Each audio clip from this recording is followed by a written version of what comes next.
Let's tell you about Palace. Rolling straight to the ceiling, crowns and crystals, top like journeys, dishing out malice. Hold up, South London's grandest, far from bandits. Anything earned for a goal of elevation, just passing the team over here might finish out bright future, we can't vanish. It's 325 any day, that's sellers. Rev up the engines, no more reverse reactions, fan cams, bands on stream. Share up the team, support the dream team when eagles fly, make noise and scheme. Dare to dream or dream to dare, taking a step to become supreme.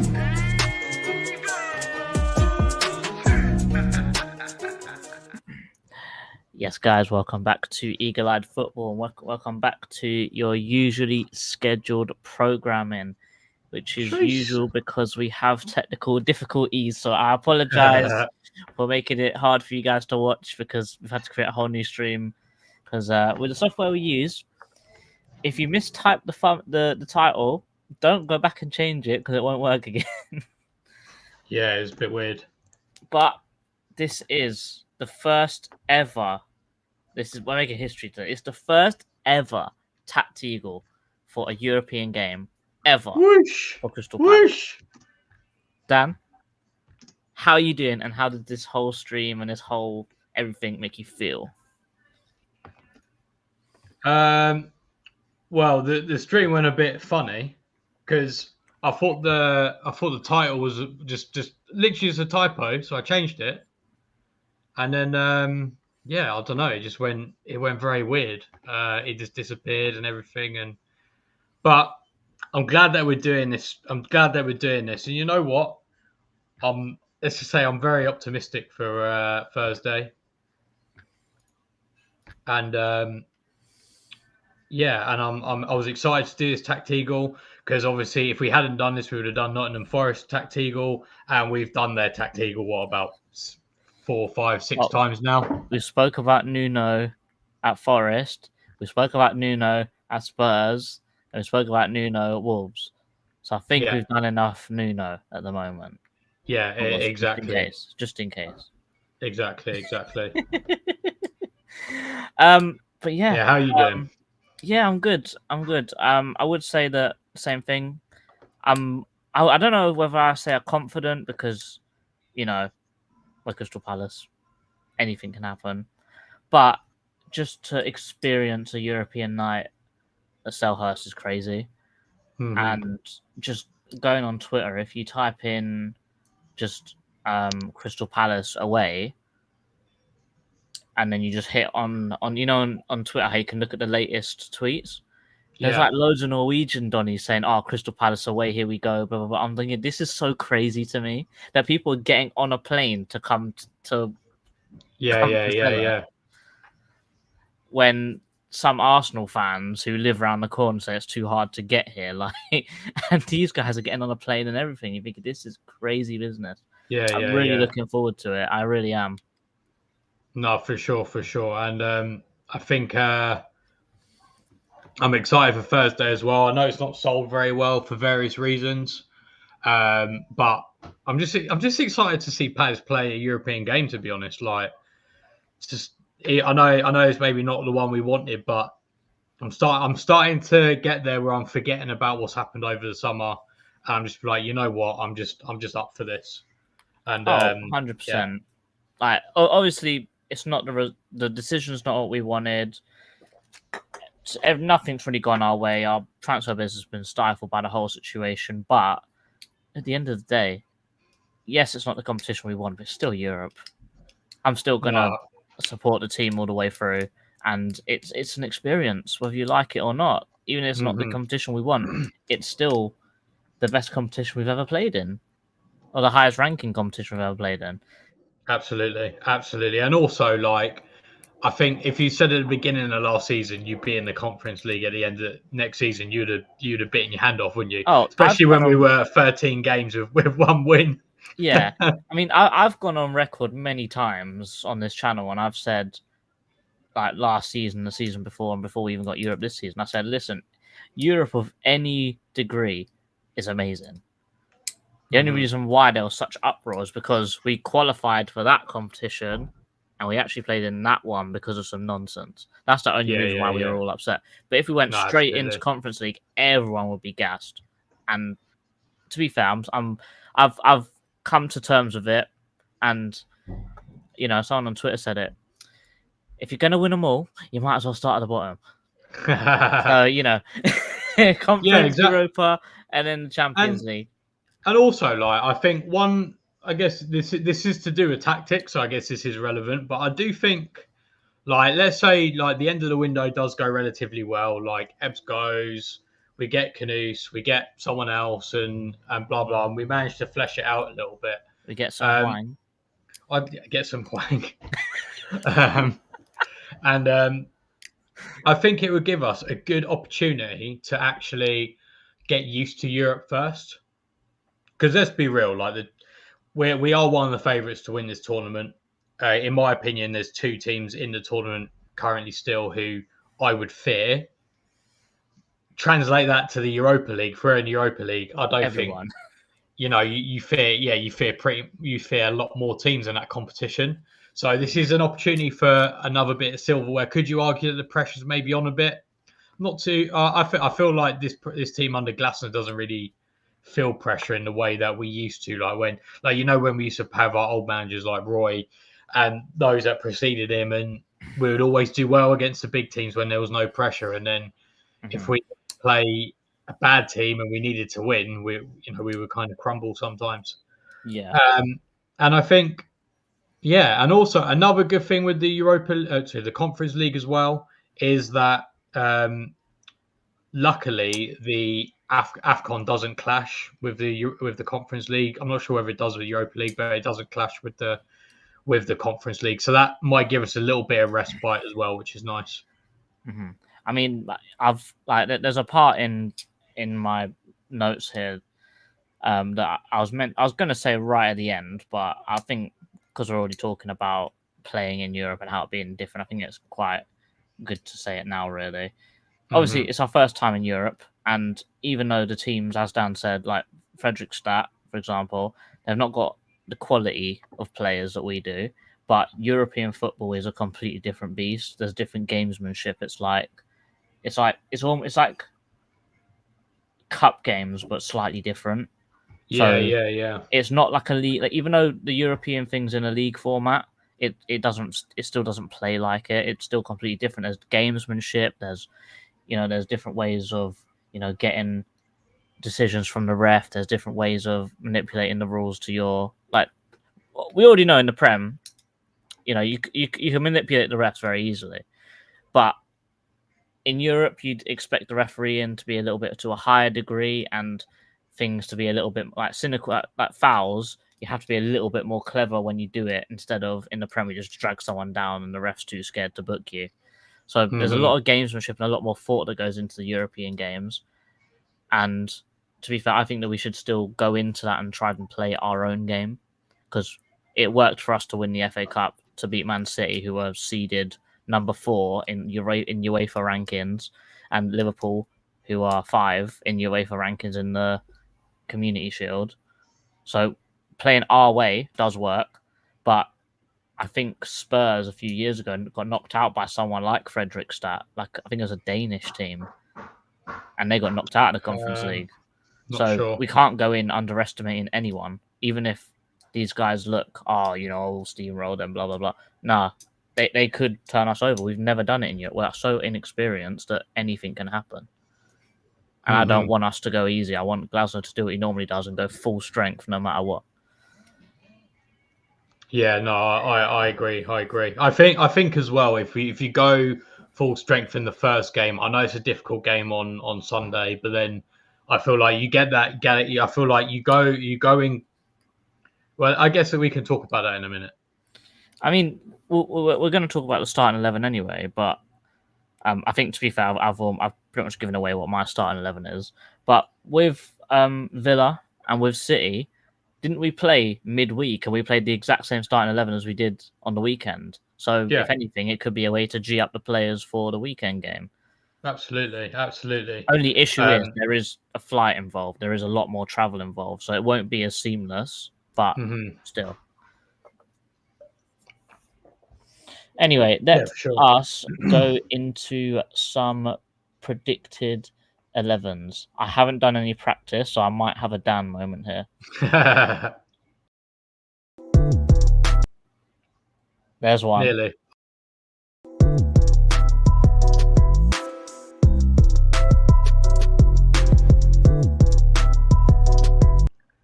So I only messed up once. Where Dan done it twice in a row. So I'm already doing better as a host. Let's be real. Anyway, let's get into the starting 11.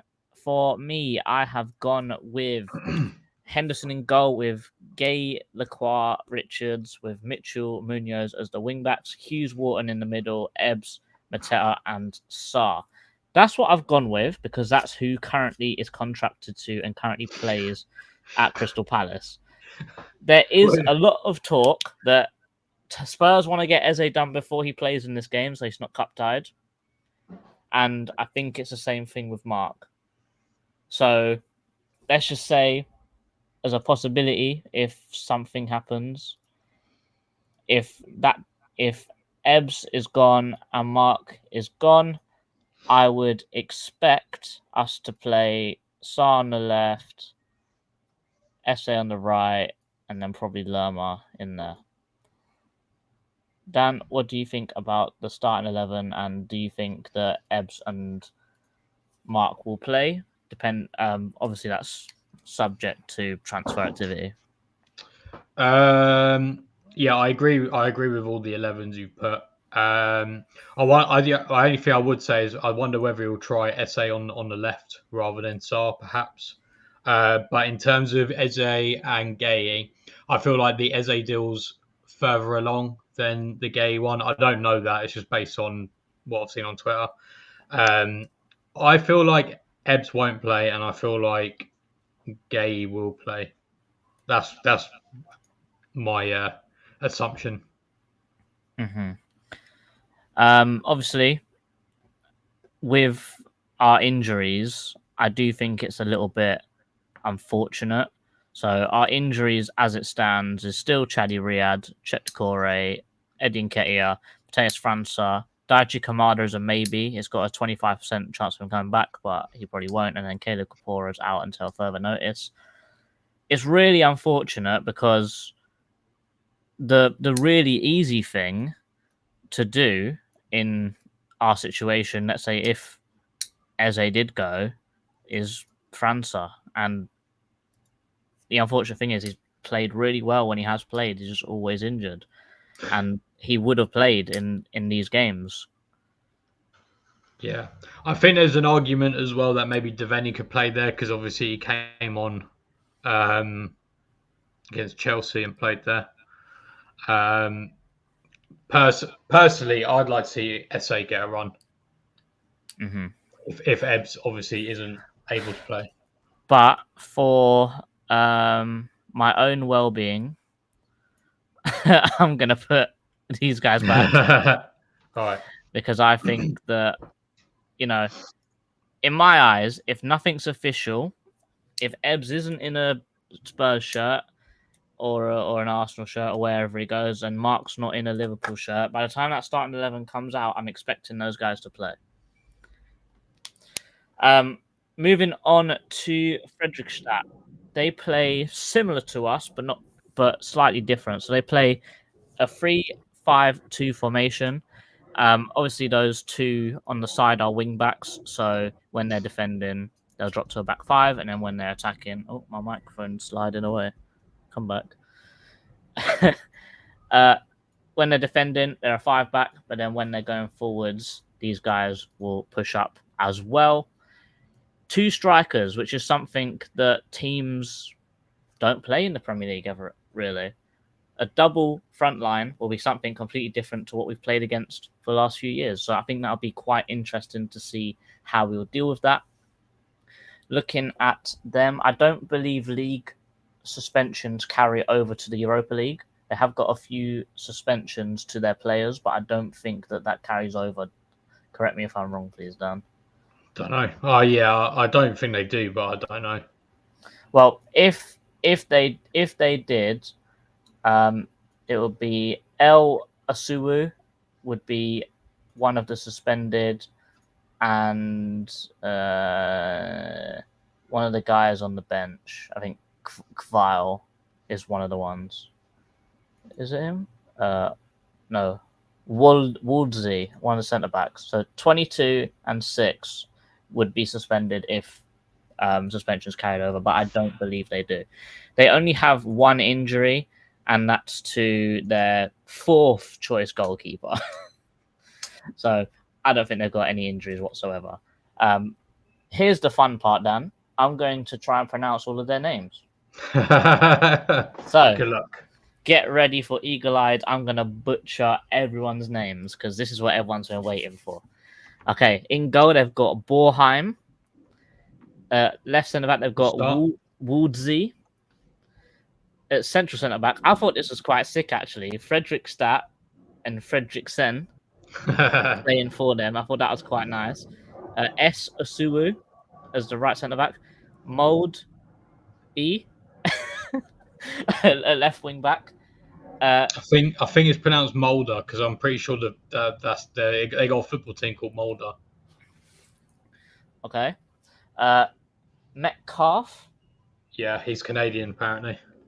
El Osuwu. Now this one, yeah. Ol Lynch Lager.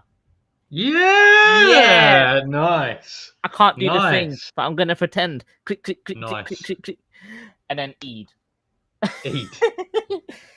I will say this though, when I was watching their team and how they attack, Eid is like Munoz. He's sick. I don't know if you clocked him as well, but his crossing is incredible. Oh, okay, I didn't watch their attacking bit, but yeah, his crossing really good. Their left striker sounds like a virus, Skogvoid. And then their 2025. And then their striker is Bachar Tlio. I think the J's like, so I think it's like BR. I think it's like Biartalio. Yeah, I think he's like Scandinavian. He's not Italian. Their bench is mental, so I'm not going to try reading there because the goalkeepers are mad. The number 2 is quite easy, even though it's a long name. It's quite easy, but they've got Sorlock, not Sorloff. They've got Sorlock. If Sorloff locked in. Do you agree with this starting 11, or do you just gonna say yes? Actually, I do have a disagreement. I think Sorlock will play, and the reason why I think that is that he's. So where have I got him? I've got him in the right side of midfield. Oh, no Onschlager. Well, I had him because I based mine on their Michelin team. So I had him as a striker and then Sorlock in the midfield. The only reason I'm saying that, and I feel like he would play, is that he is their top goal scorer and assister this season so far. So I would assume that so Sorlock goes up front. No. So he goes in the mid. Well, I don't know, but in the Michelin game, he was in midfield. Okay. And then Olenschlager is up front instead of Biartalio. Right, let's do that then. Yeah. But quite interesting. Yeah. Because these are all names that I guarantee that no one's ever heard of these guys before. Because I haven't. No. Cool. Let's do some comments real quick, Dan, if that's all right. Yeah. Do you want me to do them or? Yes, please. Cool. Big up, Chairman. Must be fun researching Frankfurt. You know what? I actually managed to find a match on YouTube, which was all my research is on this one game, by the way. So pretty much all of the research has been that and highlights because, to be fair, it was mainly based on that game and also did watch the Michelin game as well.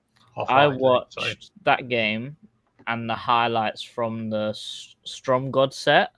Oh, yeah. 3-2. That was quite a good game to watch how they attacked. So yeah. For me, the highlights were good because I could see how they attack. Yeah. Big up, Cozzy. Hello to yourself. Big up, Spiritual. Glasner, better rest are better players for Forest. I think that we should go full strength, or at least go pretty full strength. Try and get this game wrapped up by 60 minutes, and then we can kind of coast from say 60 minutes onwards, and then the return fixture can just be like I'm not saying put like the kids out, but like that can just be like a slightly weaker team where maybe you guys swap some of the players in and out. That's what I'm hoping for. Mm-hmm. And yeah, absolutely a more winnable European trophy. We wouldn't have had any money to buy any players anyway. Yeah, it is a bit of a struggle at the moment. Hwang is a beast. If Palace are going to get him, yeah, he looks like he's coming on loan.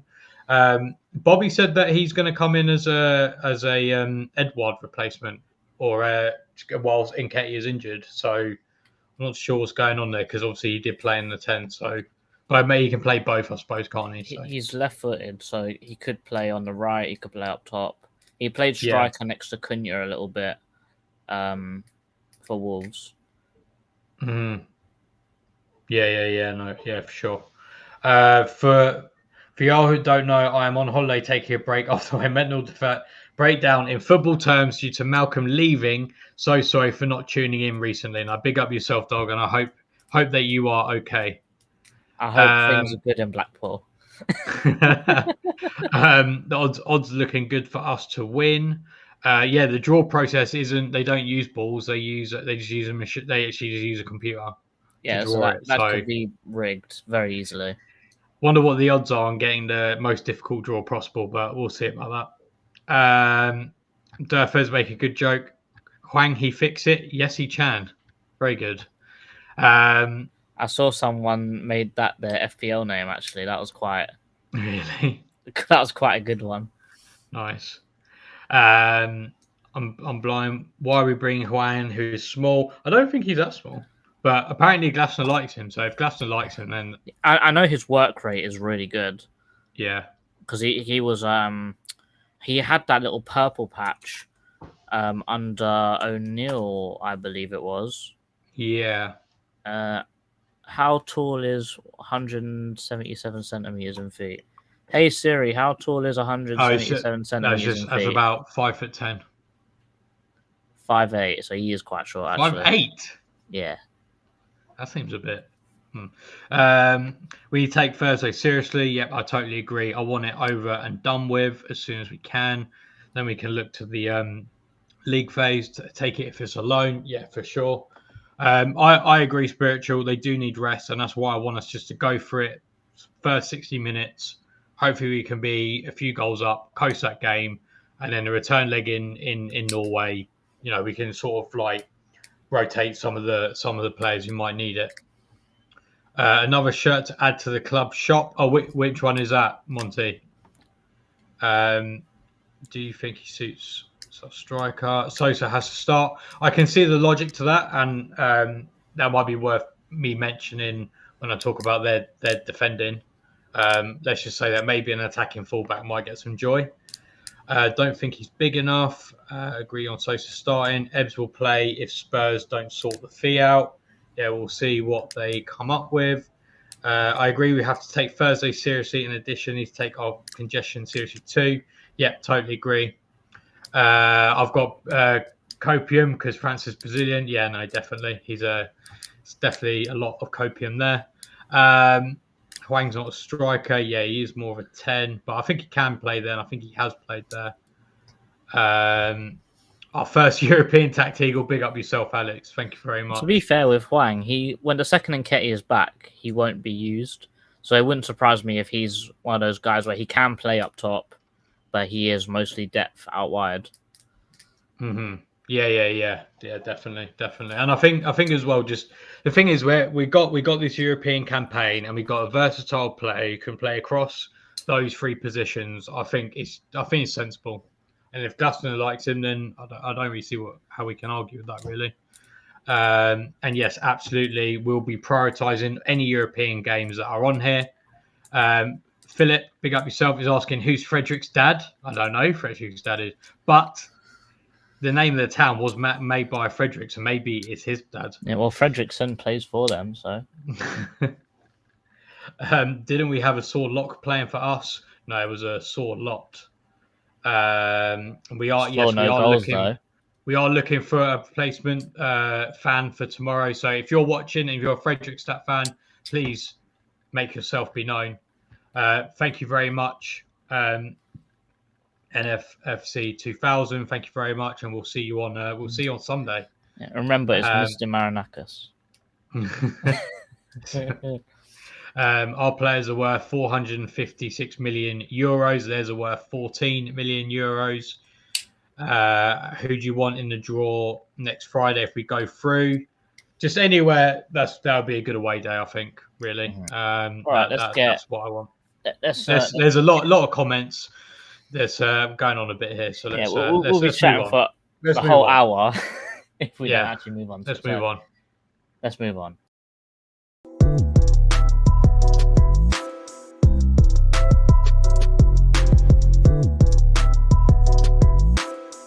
I think I might have to recreate them.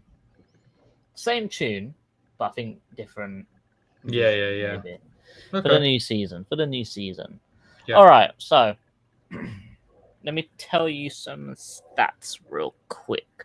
So, Fredrikstad, good team, finished 6th last year, and they're currently 6th in their domesticated league with 5.6 accurate crosses per 90. So they do like to cross the ball. That is a cross, which basically means putting the ball from out wide into the box, whether that's from straight on or from out wide. But when I say accurate, I mean those are ones that actually made it. That's only 25% of all crosses. So they make a total of 20 plus attempts per game to put the ball in the box. So they do really like to put the ball in from out wide. Bearing in mind, they have played their season. Their season goes from calendar year to calendar year, not like us, where we go from summer to summer, or summer to summer, or summer to autumn. So they've already played 18 games so far this season. So they're already fit. They're already well drilled. They already know what they're doing. We've only played our first game last week or a few days ago. So they're going to be a lot more ready, a lot more in the groove with how things go, with how they are playing at the moment. One thing that I thought was really interesting was their accurate long passing. And this is accurate progressive long passing. 18.3 per 90. I was shocked with how high that is. Because for us, it's 7 per 90. Theirs is 18.3. Think, okay, different league, this, that. I started looking into it. I was thinking, why? Are their strikers just massive? No.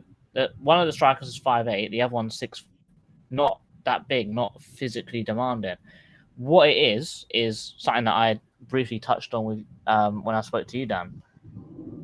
That right wing back, Eid, he received on average 13 long passes a game. And you think, why him? He does exactly what Munoz does. Because I think only Fredrikstad and 2 other teams in that whole league play 3-back. Everyone else plays 4-back. And basically, what they like to do is they like to have the ball, like to do nice little intricate passing on the left side. And then they've got one of the centre-backs, I think it's Fredriksson. He's got a really good long pass. I'm not saying Anderson level, but a really good long pass. What will happen is they'll move the ball around very nicely, draw a press in from the opposition team, and then he will hit that long ball out wide right, and he's got loads of space because the fullback's inverted or they've all shuffled over. He's got so much room on that one side that he can take a touch and dribble forwards and do whatever. So the amount of accurate long passes is mostly down to that right-hand side. If you look at their average positions, he's holding the touchline when everyone else is shuffled left. So you can really see that that's their main outlet. And that'll probably be something that I'll touch on a little bit more when talk about how we should defend against them. They're pretty good from set pieces. In the Storm's God set, these names are mad. The Storm's God set game, they scored 2 corners, and they scored from 7 corners so far this year. So from 18 games, they've scored 7 corners, which is quite a good return. And they've scored 9 headed goals as well, which is quite nice for them. They like to progress the ball. They like to head the ball in from set pieces. But another thing that I was really surprised with, Dan, they're successful dribbles for a team that like to pass around that much.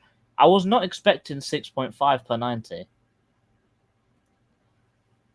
But it's because when they're in tight areas, because of the league that they're in and how good their players actually are on the ball, they're actually really confident at dribbling. Like the centre back, all 3 of their centre backs can not do what Mark does to the level that he can do, but they can all pick up the ball, take a heavy touch, and start dribbling forwards and making progress with the ball. All 3 of them can do that. Even the midfielders in the box. You watched it down on the Storm's God set highlights. The amount of times that a midfielder got the ball to his feet in the box and he took like 2 touches to dribble past someone and take a shot. Like lower down teams in the Premier League, some of their players would just snatch a shot straight away, not even have the composure to actually dribble from that position. So even though they are in the league they're in, and maybe the quality isn't quite there, like when this shot it's not on target and it's like a P roller or straight at the goalkeeper. Mm-hmm. Yeah, they've still got the know-how and the confidence in themselves to dribble the ball in a really tight situation to get a better angle. So they are very technically good players. mm-hmm. So let's give you an example. So I think this will be one of the first times that we've actually come up against a 3-back as well, really, because no one. Yeah, I think so. Is it? I think it's a bit of a weird one in the Premier League because I think some teams are moving to a kind of back 5, but kind of not. Like a lot of the time, it'll just be like a winger who tracks their winger, so it kind of becomes that, but they're actually like a set back 5. Yeah. So with them, they like to build up the ball quite slowly, actually, in their league. So the main person that I'm going to focus on here is El Osuwu. He's the designated defensive midfielder, and he's got the most progressive passes in their team at the moment. So there will be... I need a ball. That's the only thing I keep forgetting. Here's the ball. So let's say the goalkeeper's got the ball. Also, I want to say that most teams' distribution in this league from the goalkeeper is really good. The actual weak point of their goalkeepers is them using their hands, which is quite ironic for them being a goalkeeper, but, it is what it is. So let's say, they're doing what they're doing, well, like something similar to what we do, trying to play out from the back. But what they will do is Osawu will drop into this back line. Oh, no, I don't want to delete him.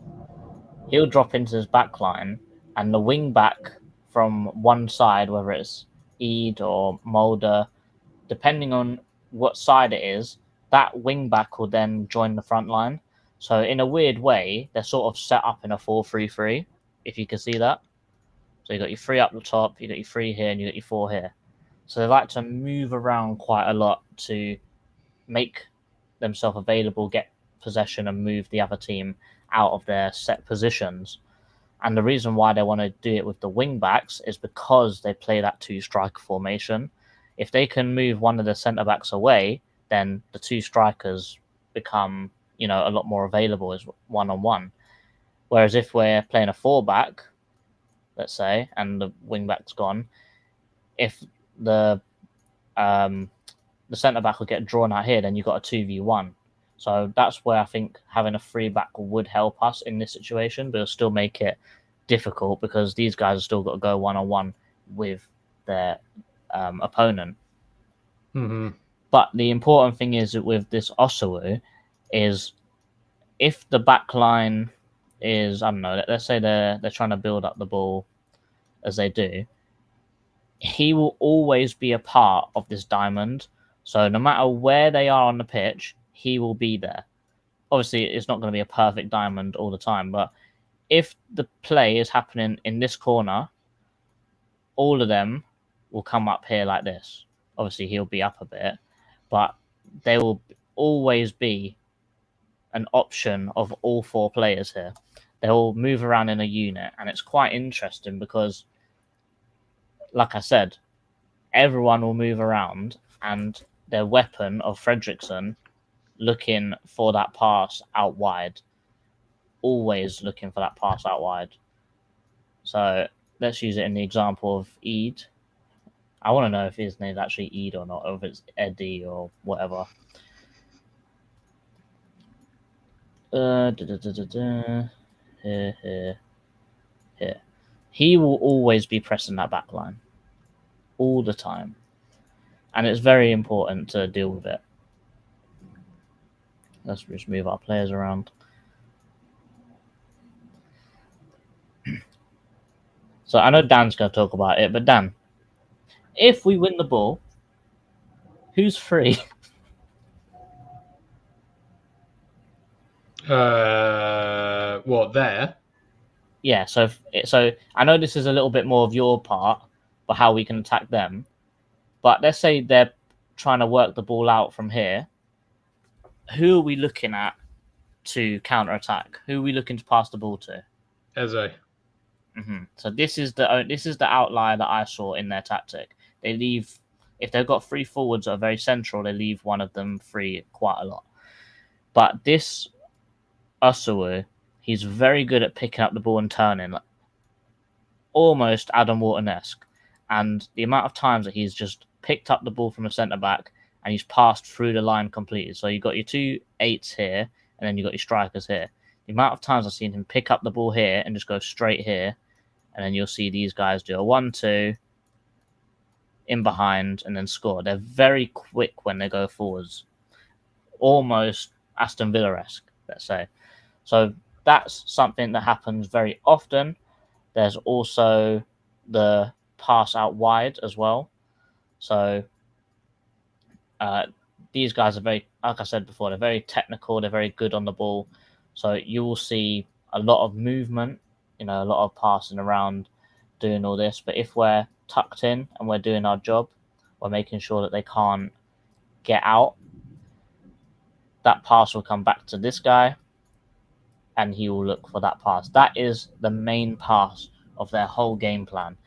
Most of their attacks come from this guy driving in and passing the ball across, or driving out wide, getting the ball in. He's very good at like a really deep cross. So he'll cross from like this angle. So he'll put the ball about here, where it's just like far out enough for Henderson he could make it, but just enough to think, is it worth coming for? But because he's got 2 strikers and another wing back on the other side, he's always got 3 people to aim at. And once again, because we don't play against 2 strikers too often, I do feel like that could be a big problem for us. Some additional things: 1-touch passing, breaking the lines, very willing runners, technical ability. Number 16 is good, and they're not afraid to shoot as well. So if there's no options on, they will shoot. 11.7 shots per 90. So even if they're not playing well, they will still shoot. They'll still try. That's long range, short range. They're very good. What I would say with how to defend them, I think the very obvious one is don't let that number 16 get the ball too much. So, you would want to keep Mitchell back there just in case.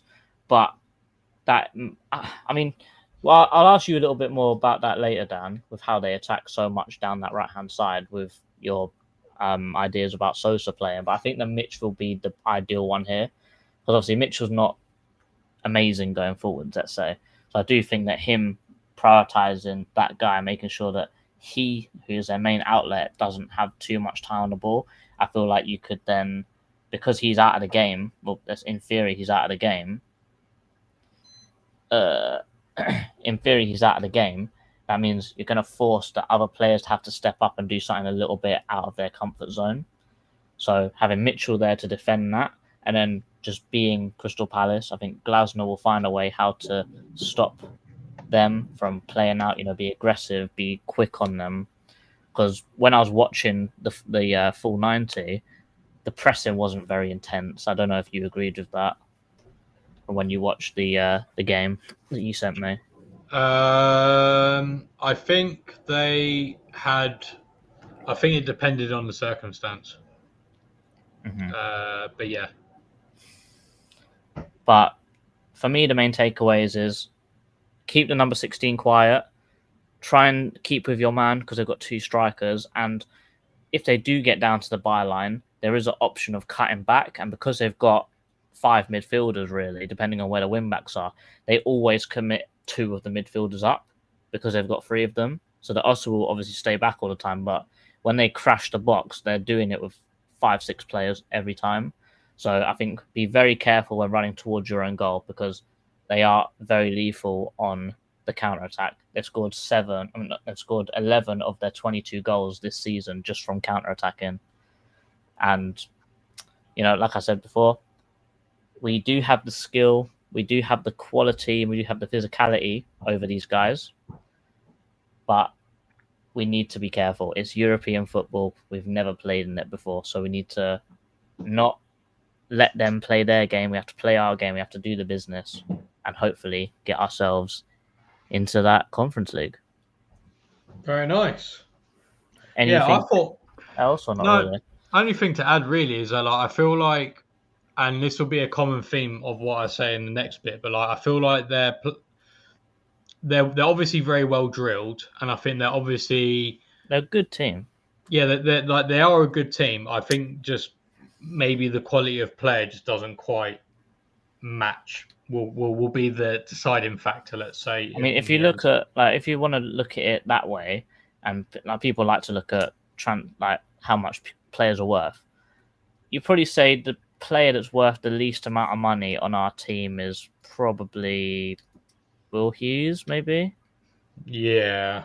And how much would you say Hughes is worth in his current form? 10 million quid, maybe? Yeah, I'd say so, yeah. Yeah, like that. Their highest, according to Transfermarkt, the highest monetary value player there is 1.4 mil. Yeah, this is the money golf that is like very Teo obvious between two teams, yeah. Adaramola, yes, he's a good player, but he's worth 4 million. Yeah, and he can't even get anywhere near our first team. Well, Odson Edouard, who couldn't even get a game for Leicester last season. Yeah, it's that same thing, really. Let me just do some comments, and then we can move on. Rich predicts 2 goals, set pieces. I'm going to talk about set pieces in my bit. I hope we score at least 3 goals on Thursday and keep a clean sheet. It's pronounced Owusu, apparently, JC. They play against. Yeah, I'll talk about that in a minute. Let me just skip over some more comments. Thank you very much, Mary. Appreciate that. And apparently, it's pronounced Ide. Apparently, his name is not Eid. It's Ide. Thank you very much, Cozzy. Appreciate that. And big up MB99 and big up Damo. So let's talk their defense. Defense. Let's hope I got the right one.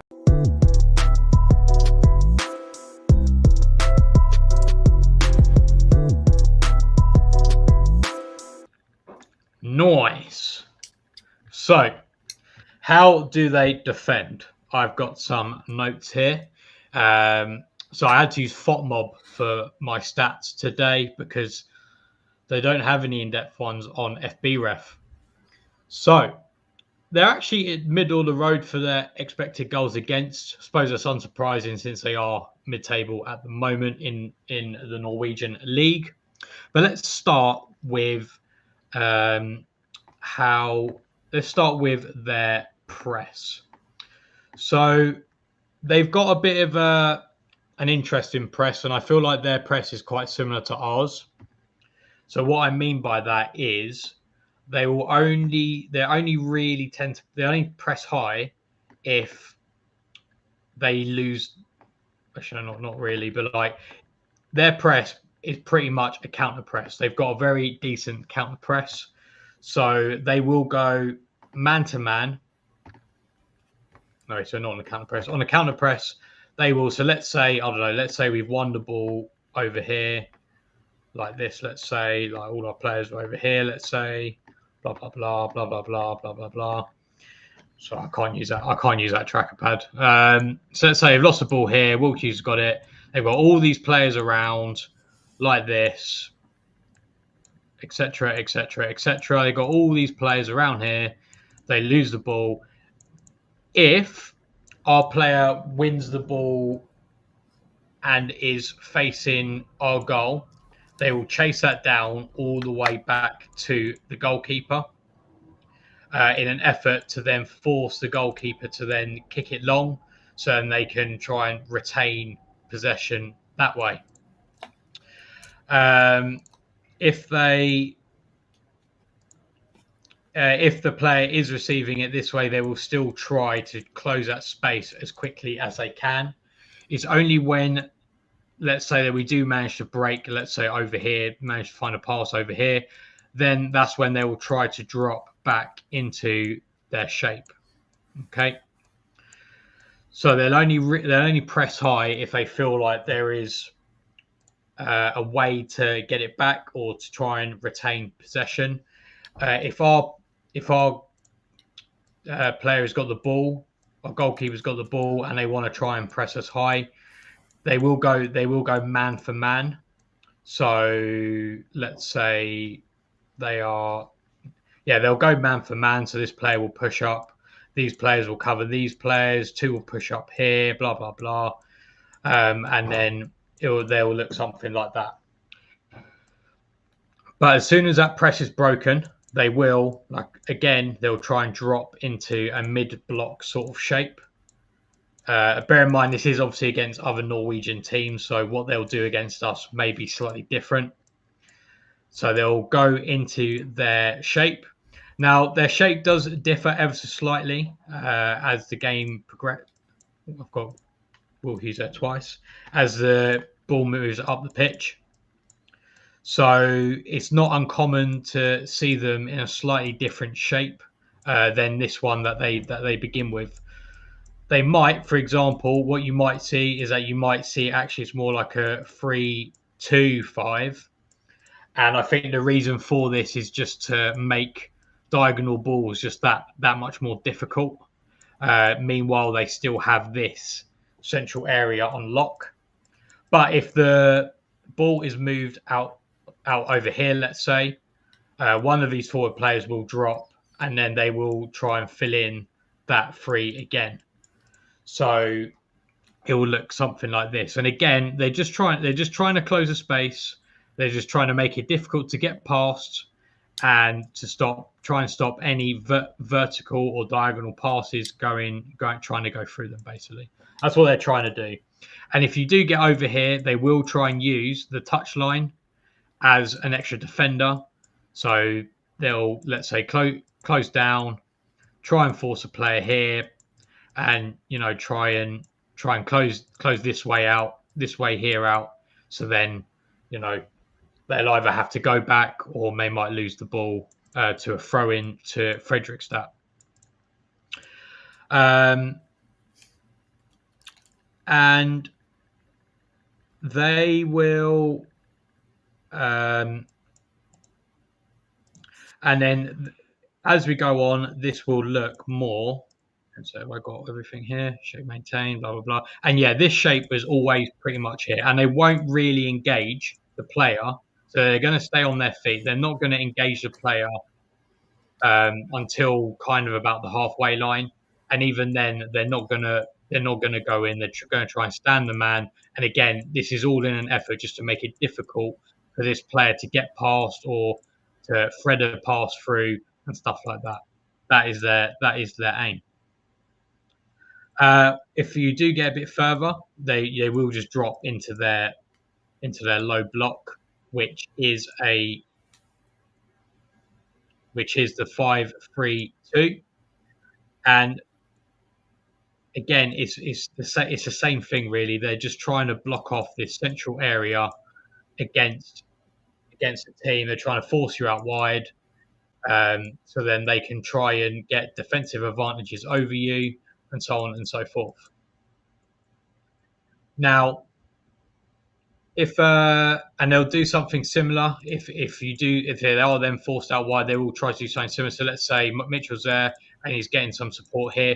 They will always try to have a man advantage defensively on the wings, which is very similar to what we do. To be fair, it's very similar to what a lot of teams do. And then obviously these players will just scooch over a little bit just to try and cover this gap.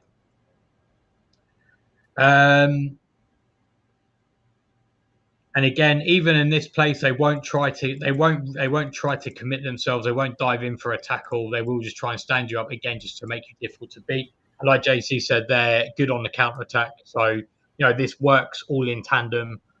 They will try and frustrate the opposition team, make it difficult for them to play through. And then if they can win the ball over here, then obviously that sets them up nicely for their attack.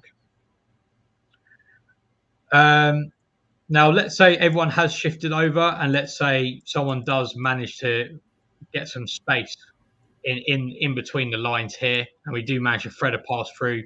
This is when their defenders will act aggressively. So whoever's here, whoever's closest, they will try and move into them and try and win that ball.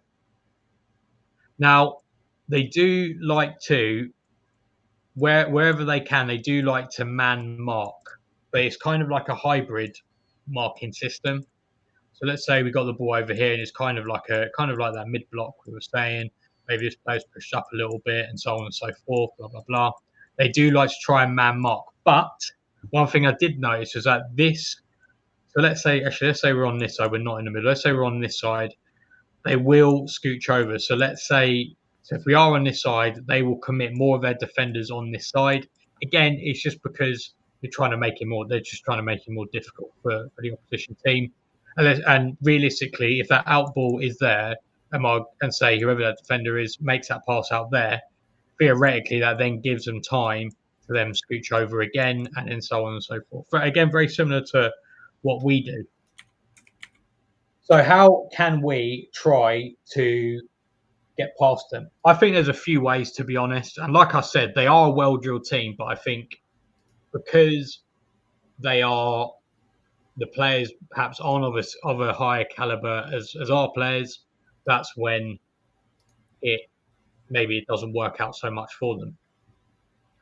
So let's take us back over here to their press. So their press is very good, and in fact they do win the most tackles and interceptions per 90 in the whole Norwegian league. So that suggests to me that this is when they're seeing how they're not that aggressive anywhere else. This says to me that when they do want to press or counter press, that is when they do well. But because their counter press is so vigorous, so let's say we've won the ball here, blah blah blah, we're all back here, etc., etc., etc. We're all here. They've committed their players.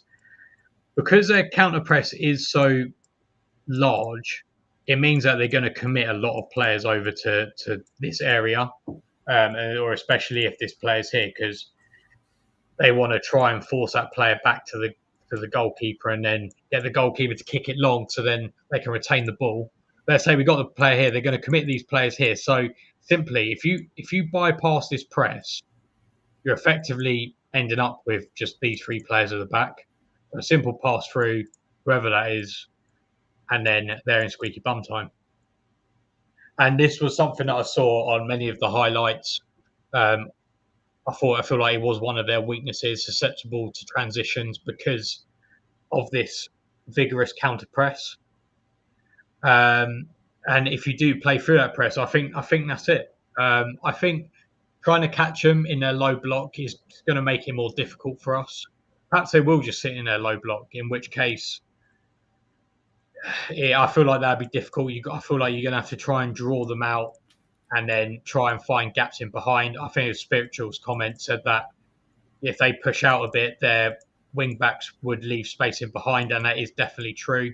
because of their wing backs and because they are attacking, they are going to leave space in behind. And this is why, personally, I would like Sarr to be on the right-hand side, so it marries up very nicely with Daniel Munoz. Or if he was to be on the left-hand side, then I would like to see Borna Sosa there, just because I feel like we would be able to exploit the spaces in behind a lot better. The other thing to note is that they are terrible at set pieces. This was something that on the watch-along we saw against Midtjylland. They really didn't deal with set pieces very well. And to be honest, watching even their games in the Norwegian league, I feel like they didn't deal with set pieces that well either. So I feel like that could be another avenue for us. Have I got anything else? The final thing I do want to say, and this is kind of, when they do kind of scooch over, I don't know if it's because their fullbacks are so attacking, or if they just weren't there or what was going on. But I feel like the back post was always an option. So let's say, like, I don't know, SA's here, right? I feel like because of the way they defend, and maybe it is because this player is so attacking, I feel like there was always a lot of space at the back post. And the reverse was true. Like, let's say Sar's got it over here and they're back like this. I feel like it was a very similar thing. At the back post, they seem to leave a lot of space. I don't know if this is intentional, because then again, theoretically, if the ball comes over there, then you can shuffle over and etc. I don't know if that's intentional or not, but I feel like there was a problem for them. Oh yeah, and then there was one last thing. I feel like they were very susceptible to turnovers in the middle. So because they do push their players up, like we said, if you catch them here, let's say Will Hughes wins the ball here, and then we're here. I feel like they were they left very few. Their rest defense wasn't particularly defensive. Let's say. So you got these players here, and it's like one pass, and then suddenly you're through onto them, and that's it really. I would say, just press them in our mid block, try and catch them on the break. Also, again, or even it doesn't necessarily have to be in the middle, but because if they lose the ball in our end of the pitch, they will try to counter press. And if you can bypass that, then I feel like you can get around them quite easily. Mm-hmm. And then, as I said, finally, set pieces not very good. Cool. Do you have any questions? Not really. I mean, when I was watching how other teams have scored against them, it's funny. It's that they're really good on the break, but then they're really bad when they're being broken against. So, yeah, for sure. It swings and roundabouts again, but I think it's quite interesting to see how things are dealt with slightly differently in different leagues. Where they'll trust those three defenders to do the job, and to be fair to them, they are quite good defenders. But do we have more quality in our forward line? I'd probably say so. Yeah, I think so. I think so. Lastly, what are we thinking for score predictions? I will throw myself under the bus. I think we'll win, but I don't think it'll be as convincing as everyone thinks it will be. I think it'll be a 2-1 game to Palace. I think we're going to win 3-0. I'm pretty confident about this game. I just think the way that they defend and their problems with defending, I feel like we're going to really capitalise on it. Mm-hmm. And I just think, I know, like, we can talk about, like, we struggle to beat, like, lower league teams in the FA Cups and FA Cup and League Cup, but I feel like this is a different beast. I feel like this isn't something that the team are going to take lightly. It's our first. I know we've played the Anglo-Italian Cup and the Italian Cup or whatever, but this is our first proper tournament, proper game in Europe. I just can't see us taking it lying down like we would, like when we played like Stockport last year, for example, or other lower teams. I just feel like we're going to be more up for it. Yeah, and also I think there's an incentive as well because it's two-legged to kind of say, well, if you get it done in this leg, then next leg we can kind of have a semi-rest. Yeah. So Cool. But obviously also depends if Ebbs and Mark's still here. But yeah, we'll see. Cool. Do you want to do some last comments before we round up? Yeah, go on then. So, is it wrong to think? Oh, sorry, football is football. These guys are not good enough to beat us. Yeah, I'm not. I'm not worried at all. Spiritual, to be honest. Big up, Damo. Is it wrong to think we could smash a 4-0? I wouldn't put it against us, to be honest. Like I said, like it just depends on how how the team chooses to turn up. I think. Not worried about European football as is an issue this year. Whole 11 can be backups for 90% of the Conference League matches. I just worry about their tiredness, to be honest, and potential injuries. Cardings is probably valued at least 100k. Not wrong, Jamie, just the nature of the beast, yeah, for sure. And it is going to be on Channel 5, everyone. So if you can't make either game, it will be on Channel 5. Big up, Arthur. Come on, Leeds. Yeah. And yeah, absolutely, I totally agree. Unbelievable manager, and Rich agrees. Cool. I think if there's nothing else to say, I think that's it. So, guys, thank you very, very much for watching the first ever European TACT-EAGLE. Hopefully, you guys couldn't tell because we were really struggling when it came to. Well, for me, I was. I don't know about you, Dan, but I was struggling a bit to understand their playing style and their philosophy a little bit from just one game. Yeah, from one game it is difficult. Hopefully, when we're actually in, or if we get to the competition, I don't want to say it too early. Hopefully, we'll get some other teams that we'll be able to get some better research done with.